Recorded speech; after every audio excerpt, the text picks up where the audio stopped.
Chicos, muy bien, hoy vamos a explorar, ¿vale? Nuestro bosque, ¿vale? Que tenemos aquí, mirad, es súper grande,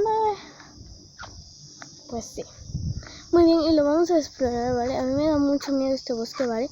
Porque me encontré, ¿vale? Un muñeco, muchas cosas muy raras que no pueden haber aquí, ¿vale? Es un peluche abandonado, qué miedo, ¿no? Como de una niña, pues mira por aquí, ¿vale? Vamos a esos cristales y eso. Mira, ¿vale? Yo rompí este cristal.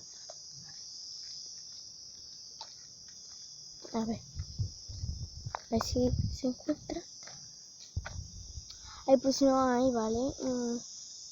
Yo no sé quién la ha quitado, ¿vale? Porque estaba en medio de aquí, ¿no? Medio. Pues ahí estaba. Ay, mirar, ¿vale?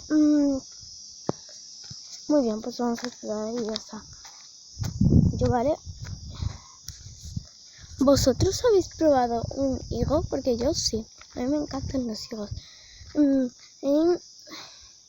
Me encantan, ¿vale? Para mi fruta favorita. En serio. Porque no sé, pero me encanta. Me encanta. Bueno, venga, pues explorarlo.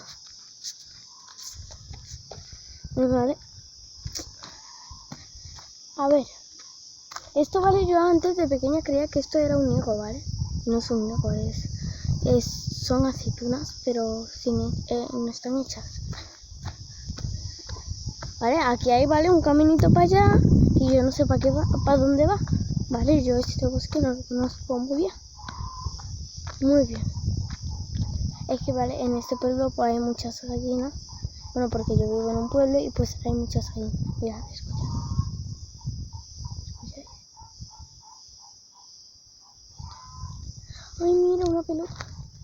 Una pelota desinflada. Ay, mira, chicos, y dentro de poco, ¿vale?